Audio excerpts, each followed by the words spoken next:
Okay, buka jap sales you pada bulan lepas. Tekan jap kat situ. JMB, tekan JMB. Okay, bulan 6.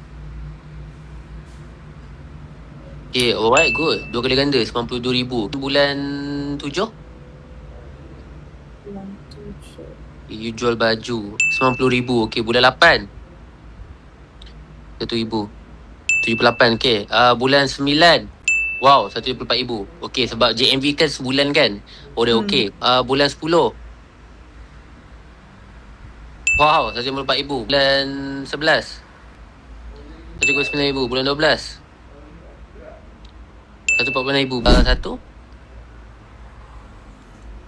Okay. Okay. 1,000. Bulan 2. Sekejap, saya nak tengok sekejap. Stagnan kat mana. 179,000. Good one. Bulan March. Okay, good one. Tanya, but sekarang ni nampak macam mana kita nak cecah sampai 300 ke 400,000. Betul tak betul? Okay, Alhamdulillah dah settle 101. Dia nak minta sensate dia punya brand dia. Kalau tak saya tunjuk lah. Brand baju. Korang sini tengok result dia tunjuk kat saya. Content, ya Allah, simple-simple je. Nak tunjuk tak boleh tapi saya janji kat korang Content tak edit pun.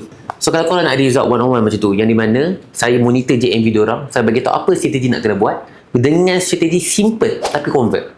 101. Online boleh, offline boleh. Kalau korang tunjuk online. Kalau korang rasa okay, jumpa offline. So harga 101 macam ni. So, baca kat bawah untuk join 101 dengan saya.